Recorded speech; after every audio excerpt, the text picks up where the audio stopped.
Hi hello ವೀಕ್ಷಕರೇ, ನಿಮಗೆಲ್ಲರಿಗೂ ನನ್ನ ಯೂಟ್ಯೂಬ್ ಚಾನಲ್ಗೆ ಸ್ವಾಗತ. ಇಚ್ಛಾ ಆಯುಷ್ ರೊಮ್ಯಾಂಟಿಕ್ ಪ್ರೇಮಕತೆ ಭಾಗ 13. ಅದ್ಯಾಕೆ ನೀವು ಇದ್ರೆ ನಾನು ದುಡ್ಡು ಕೊಡಬಾರ್ದು? ಯಾಕೆಂದರೆ ಅದು ನೀನು ನನ್ನ ಪ್ರಾಪರ್ಟಿ. ಅದಕ್ಕೆ. ಇಚ್ಛಾಳ ಮುಖ ಕೆಂಪು ಕೆಂಪಾಗಿತ್ತು. ಅವಳ ಮುಖವನ್ನು ಬೊಗಸೆಯಲ್ಲಿ ಹಿಡಿದು ಅವಳ ಎರಡೂ ಕೆನ್ನೆಗೂ ಮುತ್ತಿಟ್ಟ ಆಯುಷ್. ನನಗಿಂತ ಹೆಚ್ಚು ಆತಂಕ ನಿಮಗೆ ಆಗಿತ್ತಲ್ವಾ? ಯಾವಾಗಿಂದ ನಿಮಗೆ ನನ್ನ ಬಗ್ಗೆ ಇಷ್ಟೊಂದು ಕನ್ಸರ್ನ್ ಶುರುವಾಗಿದ್ದು? ಅವನನ್ನು ಪ್ರಶ್ನಿಸಿದಳು ಇಚ್ಛಾ. ಆಂಟಿ, ಮನುಷ್ಯನ ಉಗುರು, ಹಲ್ಲು ಪ್ರಾಣಿಗಳದ್ದಷ್ಟೇ ಕೆಟ್ಟದ್ದು. ಇಚ್ಛಾಗೆ ಒಂದು ಟಿಟ್ವ್ಯಾಕ್ ಇಂಜೆಕ್ಷನ್ ಕೊಡಬೇಕು, ಇಲ್ಲಾಂದರೆ ಸೆಪ್ಟಿಕ್ ಆಗುತ್ತೆ. ರಕ್ತ ಸೋರ್ತಿರೋದು ನಿಲ್ತಾ ಇಲ್ಲ. ನಾನು ಅವಳನ್ನು ಆಸ್ಪತ್ರೆಗೆ ಕರ್ಕೊಂಡು ಹೋಗ್ತೀನಿ ಆಂಟಿ. ತುಂಬ ನೋವಾಗ್ತಿದೆಯಾ ಇಚ್ಛಾ? ಇಚ್ಛಾಳ ನೀರ್ದುಂಬಿದ ಕಣ್ಣುಗಳೇ ಅವನಿಗೆ ಉತ್ತರಿಸಿದವು. ಅವರಿಬ್ಬರು ಅಲ್ಲಿಂದ ಡಾಕ್ಟರ್ ಕ್ಲಿನಿಕ್ಗೆಂದು ಹೊರಟರು. ಇಚ್ಛಾಗೆ ಇಂಜೆಕ್ಷನ್ ಎಂದರೆ ಭಯ. ಆಳತೊಡಗಿದಳು. ನನಗೆ ನೋವಾಗುತ್ತೆ. ನಾನು ಇಂಜೆಕ್ಷನ್ ಹಾಕಿಸ್ಕೊಳ್ಳಲ್ಲ. ಈ ರಕ್ತ ಒಂದು ನಿಂತಿದ್ರೆ ನಾನು ನಿಮ್ಮ ಜೊತೆ ಬರ್ತಾನೇ ಇರಲಿಲ್ಲ. ಅವಳು ಭಯದಿಂದ ಕಾರು ಹತ್ತಲೇ ಇಲ್ಲ. ನೀನು ಕೈ ಅಲ್ಲಾಡಿಸಬೇಡ. ಗಾಯನ ಒತ್ತು ಹಿಡ್ಕೊಂಡು ಕೂತ್ಕೋ. ಸೆಪ್ಟಿಕ್ ಆದರೆ ಟಿಟೆನಸ್ ಬಂದು ಸತ್ತು ಹೋಗುವ ಚಾನ್ಸ್ ಇದೆ. ಬಾಯಿ ಮುಚ್ಕೊಂಡು ನನ್ನ ಜೊತೆ ಬರ್ತೀಯೋ ಅಲ್ಲ ಎತ್ಕೊಂಡು ಹೋಗ್ಲೋ? ಅವಳನ್ನು ಗದರಿದ. ಅವನಿಗಿಂದು ಅಸಮಾಧಾನವಾಗಿತ್ತು. ಅದನ್ನು ಅವಳ ಬಳಿ ತೋರಿಸಿಕೊಂಡ. ಹೌದು, ಆಗ ನಿಮ್ಮ ಅಕ್ಕ ರಾಕ್ಷಸಿ ಥರ ನಿನ್ನ ಕೈ ಬಗೆದಳಲ್ವಾ? ಆಗ ನಿನಗೆ ಏನೂ ನೋವಾಗಲಿಲ್ವಾ? ಯಾಕೆ ನಿಮ್ಮಮ್ಮ ಅವರಿಗೊಂದು ಮಾತು ಹೇಳಿಲ್ಲ? ನನಗೇನೋ ಡೌಟ್ ಆಗ್ತಿದೆ. ನೀನು ಅವರ ಸ್ವಂತ ಮಗಳೇ ಅಥವಾ ಎಂದು ಹೇಳಿ ತನ್ನ ನಾಲಿಗೆ ಕಚ್ಚಿಕೊಂಡ. ಹೌದು, ಇಚ್ಛಾ ಬಳಿ ತಾನು ಹಾಗೆ ಹೇಳಬಾರದಿತ್ತು ಎಂದು ಎನಿಸಿತವನಿಗೆ. ನೀವು ಏನೇನೋ ಹೇಳಿ ನನ್ನ ಹೆದರಿಸಬೇಡಿ. ಏನೂ ಆಗಲ್ಲ. ಎಷ್ಟು ಸತಿ ನನಗೆ ಚಾಕು ತಗಲಿದೆ. ಆಗೆಲ್ಲ ಏನೂ ಆಗಿರಲಿಲ್ಲ. ಯಾರೂ ಅವಳ ಬಗ್ಗೆ ಕೇರ್ ತೆಗೆದುಕೊಳ್ಳುತ್ತಿರಲಿಲ್ಲ. ತಂದೆ ಕೆಲಸದ ಮೇಲೆ ಹೊರಗೆ ಇರುತ್ತಿದ್ದರು.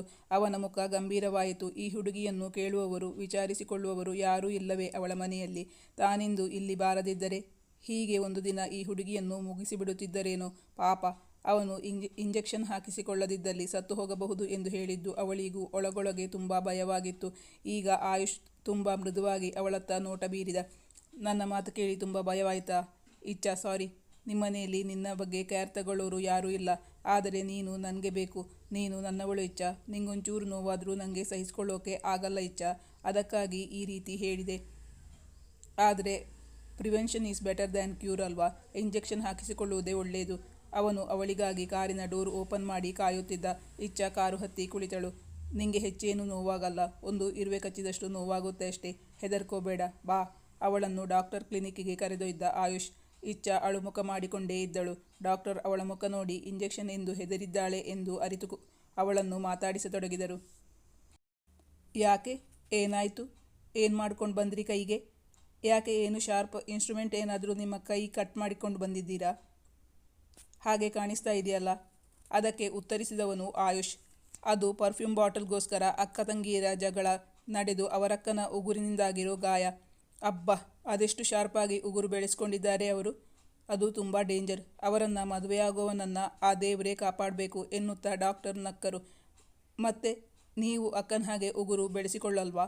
ಇಚ್ಛಾ ಬಳಿ ಕೇಳಿದರು ಡಾಕ್ಟರ್. ಅವಳು ನೀಟಾಗಿ ನೈಲ್ ಕಟ್ ಮಾಡಿಕೊಂಡಿದ್ದಳು.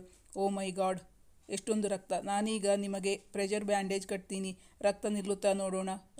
ರಕ್ತ ನಿಂತಿಲ್ಲ ಅಂದರೆ ಸ್ಟಿಚ್ ಮಾಡಬೇಕಾಗಿ ಬರುತ್ತೆ. ಡಾಕ್ಟರ್ ಅವರ ಬಳಿ ಮಾತಾಡುತ್ತಾ ಬ್ಯಾಂಡೇಜ್ ಕಟ್ಟಿದರು. ಬಳಿಕ ಬೆಳಿಗ್ಗೆ ಏನು ತಿಂಡಿ ತಿಂದ್ರಿ? ಇಚ್ಛಾ ಅದಕ್ಕುತ್ತರಿಸಿದಳು. ಬಳಿಕ ನೀವು ಇಲ್ಲಿ ನೋಡಬೇಡಿ, ಆ ಕಡೆ ನೋಡಿ ಎಂದು ಹೇಳುತ್ತಾ ಒಂದು ಇಂಜೆಕ್ಷನ್ ಕೊಟ್ಟರು.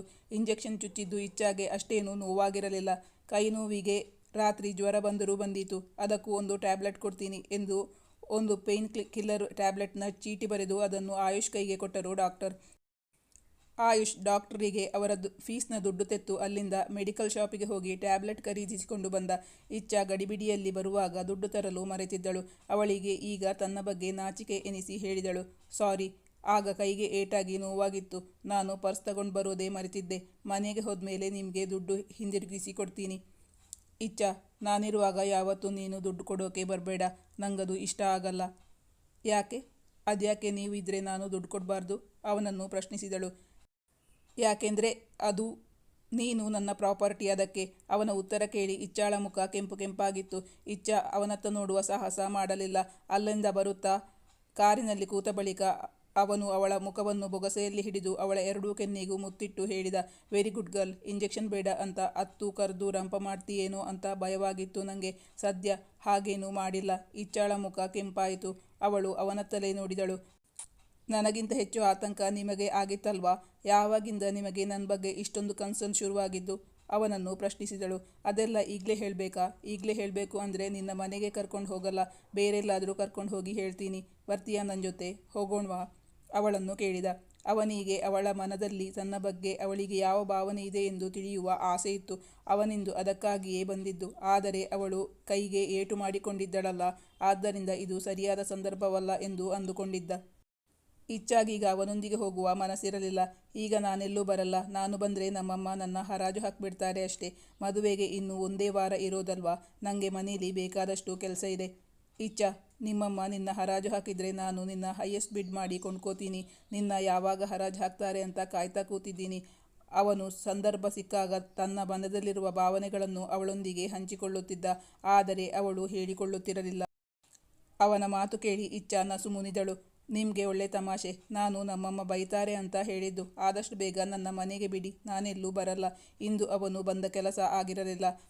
ಆದ್ದರಿಂದ ಅವನಿಗೆ ಸ್ವಲ್ಪ ನಿರಾಸೆಯಾಗಿತ್ತು. ಈ ಪರ್ಫ್ಯೂಮ್ ಬಾಟಲಿಂದಲೇ ಇಷ್ಟೆಲ್ಲ ಆಗಿರೋದು. ನಾನಿದನ್ನು ಬಿಸಾಕ್ತೀನಿ ಎಂದು ಅವನು ಕಾರಿನ ಗಾಜನ್ನು ಕೆಳಗಿಳಿಸಿದ. ನೀವು ಅದನ್ನು ನನಗೆ ಕೊಟ್ಟಮೇಲೆ ಅದು ನಂದಾಯಿತು. ಈಗ ಅದರ ಮೇಲೆ ನಿಮಗೆ ಯಾವ ಹಕ್ಕು ಇಲ್ಲ. ನನ್ನ ಪರ್ಮಿಷನ್ ಇಲ್ಲದೆ ಅದನ್ನು ಹೇಗೆ ಬಿಸಾಡ್ತೀರಿ? ಪ್ಲೀಸ್ ಅದನ್ನು ಬಿಸಾಡಬೇಡಿ, ನಂಗದು ಬೇಕು ಎಂದು ಅವಳು ಅವನ ಕೈಯಿಂದ ಅದನ್ನು ತೆಗೆದುಕೊಂಡಳು. ಪರ್ಫ್ಯೂಮ್ ಬಾಟಲ್ ಅವಳ ಕೈಗೆ ಬರುತ್ತಲೇ ಅವಳ ಮುಖದಲ್ಲಿ ಮಂದಹಾಸ ಮಿನುಗಿತು. ಯಾಕೆ ಇನ್ನೊಂದು ಸತಿ ಕೈಗೆ ಏಟು ಮಾಡ್ಕೊಳ್ಳೋ ಆಸೆನಾ? ಅವನು ಅವಳನ್ನು ಕೆಣಕಿದ. ಇನ್ನೊಂದು ವಾರಕ್ಕೆ ಅಕ್ಕನ ಮದುವೆ ಆಗಿ ಹೋಗ್ತಾಳಲ್ಲ, ಆಮೇಲೆ ಏನೂ ಪ್ರಾಬ್ಲಮ್ ಇಲ್ಲ. ಅಷ್ಟು ದಿನ ಕಾರಲ್ಲೇ ಇರಲಿ. ಕಾರಿನ ಡ್ಯಾಶ್ ಬೋರ್ಡ್ ಒಳಗೆ ಇಟ್ಟಳು ಪರ್ಫ್ಯೂಮ್ ಬಾಟಲ್. ಆ ಪರ್ಫ್ಯೂಮ್ ಬಾಟಲ್ಗೋಸ್ಕರ ಅವಳು ಮತ್ತೆ ತನ್ನ ಬಳಿ ಖಂಡಿತ ಬರುತ್ತಾಳೆ ಎಂದು ಅವನಿಗೆ ಅರಿವಾಯಿತು. ಅವನು ಅವಳ ಕಾಲೆಳೆಯಲೆಂದು ಹೇಳಿದ. ಹಾಗಾದರೆ ನೀನು ನನ್ನ ಮೀಟ್ ಮಾಡೋಕ್ಕಲ್ಲ, ಈ ಪರ್ಫ್ಯೂಮ್ ಬಾಟಲ್ಗೋಸ್ಕರ ಮತ್ತೆ ನಮ್ಮನೆಗೆ ಬರ್ತೀಯಾ ಅನ್ನು. ಇಚ್ಛಾ, ನೀನು 2 ವಾರದೊಳಗೆ ಬಂದು ಈ ಪರ್ಫ್ಯೂಮ್ ಬಾಟಲ್ ತಗೊಂಡಿಲ್ಲ ಅಂದರೆ ನಾನು ಇದನ್ನು ಎತ್ತಿ ಆಚೆಗೆ ಎಸೆದ್ಬಿಡ್ತೀನಿ. ಇಲ್ಲ, ನಿಮ್ಮನ್ನು ಮೀಟ್ ಮಾಡೋಕ್ಕೆ ಬರ್ತೀನಿ ಎಂದು ಅವಳು ಹೇಳುತ್ತಾಳೆ ಎಂದುಕೊಂಡಿದ್ದ. ಆದರೆ ಅವಳು ಅವನಿಗೆ ಉತ್ತರಿಸಲಿಲ್ಲ. ಇಚ್ಛಾಳನ್ನು ಅವಳ ಮನೆ ಬಳಿ ಡ್ರಾಪ್ ಮಾಡಿ ಆಯುಷ್ ತನ್ನ ಮನೆಯತ್ತ ಹೊರಟ. ಇತ್ತ ಇಚ್ಛಾಳ ಮನೆಯಲ್ಲಿ ಮದುವೆ ತಯಾರಿ ಭರ್ಜರಿಯಾಗಿ ನಡೆಯುತ್ತಿತ್ತು. ಬಿಡುವಿಲ್ಲದ ಕೆಲಸ. ನೋಡುತ್ತಿದ್ದಂತೆಯೇ ಮದುವೆ ದಿನ ಬಂದೇ ಬಿಟ್ಟಿತ್ತು. ಮದುವೆ ಹಿಂದಿನ ದಿನ ರಿಸೆಪ್ಷನ್ ಭರ್ಜರಿಯಾಗಿ ನಡೆದಿದ್ದು ಯಾವ ತೊಂದರೆಯೂ ಆಗಿರಲಿಲ್ಲ. ಆದರೆ ಮದುವೆ ದಿನ ಬೆಳಗ್ಗಿನ ತಿಂಡಿಯಾದ ಬಳಿಕ ಹೃತಿಕ್ ಕಡೆಯವರು ಒಂದು 4-5 ಜನ ಬಂದು ಹುಡುಗನ ಕಡೆಯವರಿಗೆ ಹೃತಿಕ್ ಮತ್ತು ಇಶಾ ಜೊತೆಗಿದ್ದ ಫೋಟೋಗಳನ್ನು ತೋರಿಸಿ ಅವರಿಬ್ಬರ ಸಂಬಂಧದ ಬಗ್ಗೆ ಹೇಳಿದ್ದರು. ಹುಡುಗನ ಕಡೆಯವರಿಗೆ ಅಸಾಧ್ಯವಾದ ಸಿಟ್ಟು ಬಂದಿತ್ತು. ಹುಡುಗನ ಕಡೆಯವರು ತಮಗೆ ಈ ಸಂಬಂಧ ಬೇಡ ಎಂದು ಹೇಳತೊಡಗಿದರು. ಧೀರಜ್ ಮೊದಲೇ ಹೇಳಿದ್ದನಲ್ಲ, ತನಗೆ ಹುಡುಗಿಯ ಸೌಂದರ್ಯಕ್ಕಿಂತ ಅವಳ ಗುಣನಡತೆ ತುಂಬ ಇಂಪಾರ್ಟೆಂಟ್ ಎಂದು.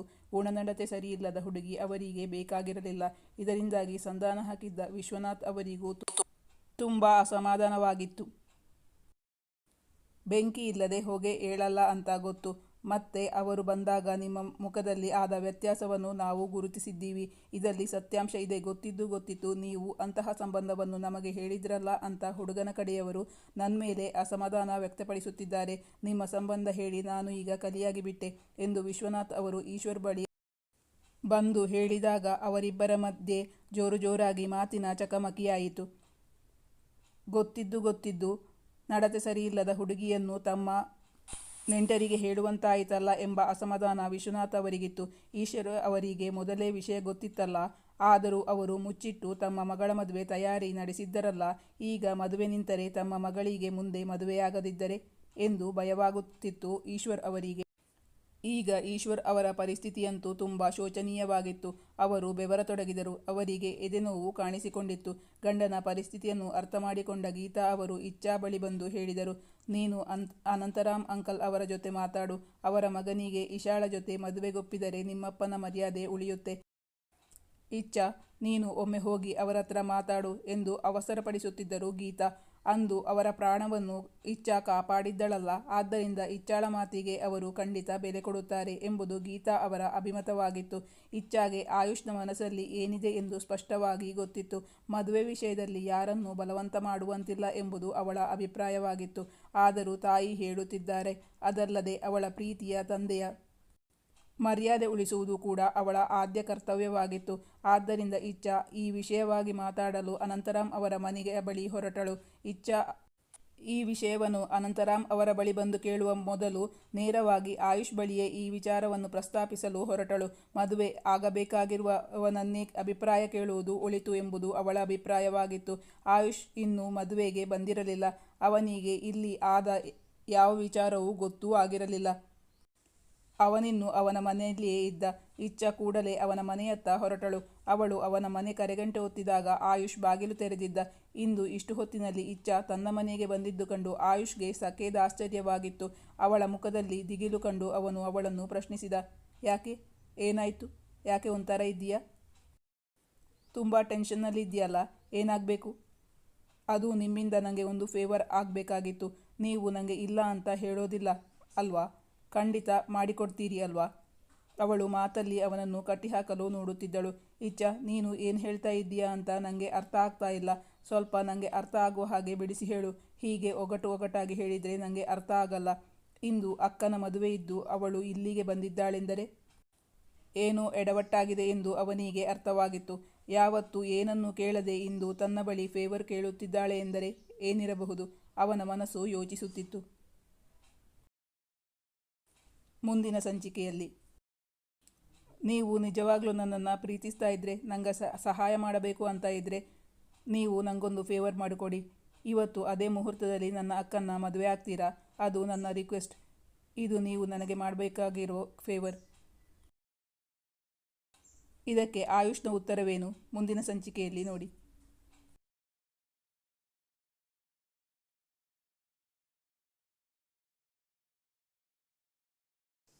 ಮುಂದಿನ ಸಂಚಿಕೆಯಲ್ಲಿ ಮುಂದುವರಿಯುವುದು.